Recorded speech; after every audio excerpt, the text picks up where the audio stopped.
Nesse vídeo eu irei falar sobre o primeiro grande ídolo da história do Vasco da Gama, o artilheiro da Copa do Mundo de 1950 e, claro, um dos grandes atacantes brasileiros nos anos 40 e também 50 do futebol brasileiro, Ademir de Menezes, o famoso Queixada.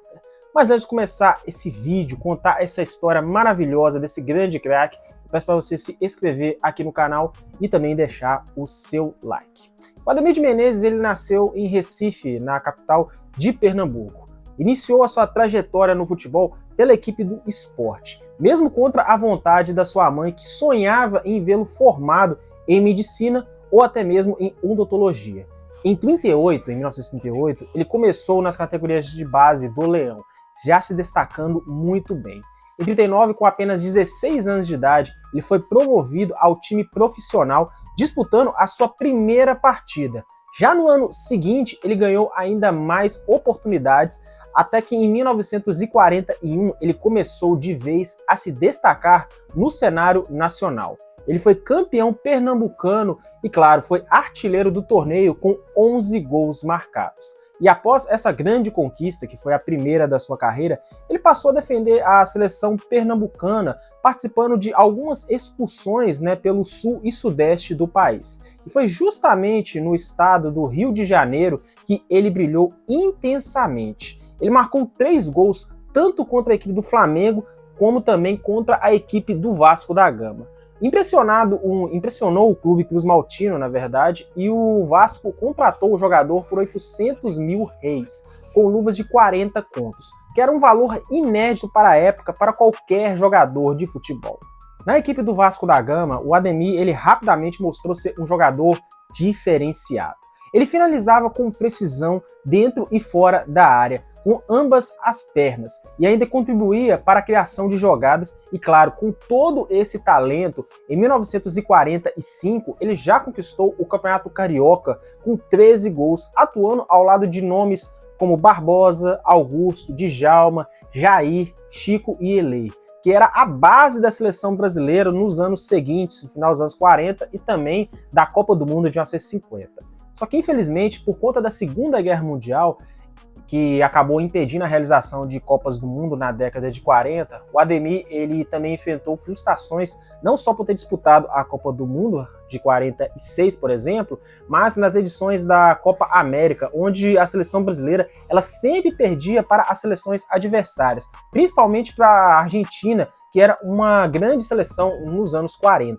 Em 1946, o técnico Gentil Cardoso, que era o treinador do Fluminense, ele fez um pedido ousado para a diretoria do Flusão. Ele disse que queria o Ademir, que assim estivesse o jogador, ele conseguiria o Campeonato Carioca. E como o jogador ele não tinha passe fixo e não havia recebido sequer um tostão pelo título anterior com o Vasco, a transferência aconteceu.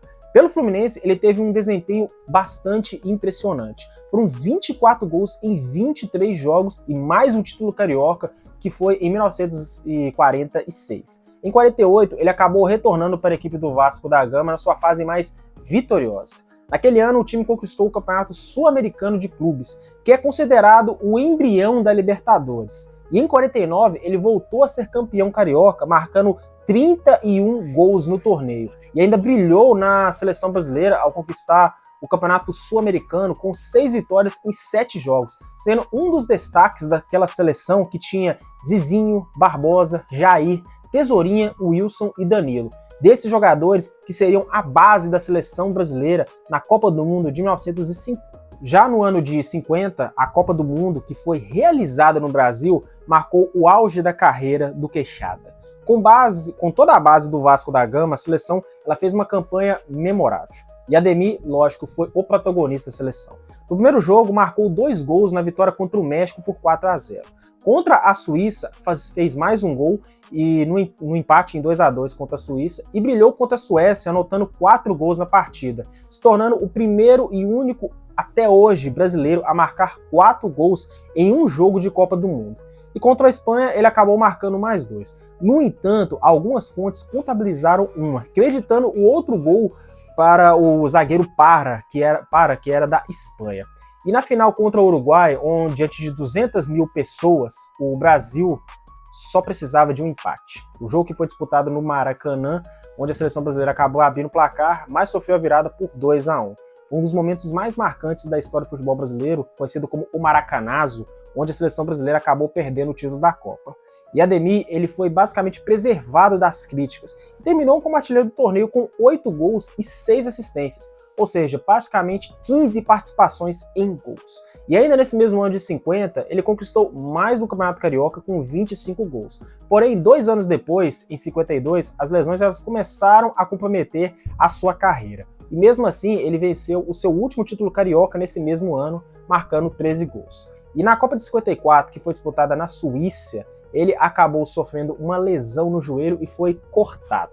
Ademir, sem conseguir recuperar o seu melhor físico, ele anunciou a sua aposentadoria precocemente em 56, com apenas 31 anos de idade. Após encerrar a carreira, ele permaneceu ainda ligado ao futebol como comentarista e também jornalista até 96, quando faleceu em decorrência de complicações de um câncer na medula. Por muitos anos, o Ademir ele foi considerado o maior ídolo da história do Vasco, antes da ascensão de Roberto Dinamite, nos anos 70 e 80, e Romário, nos anos 90 e no começo do século 21.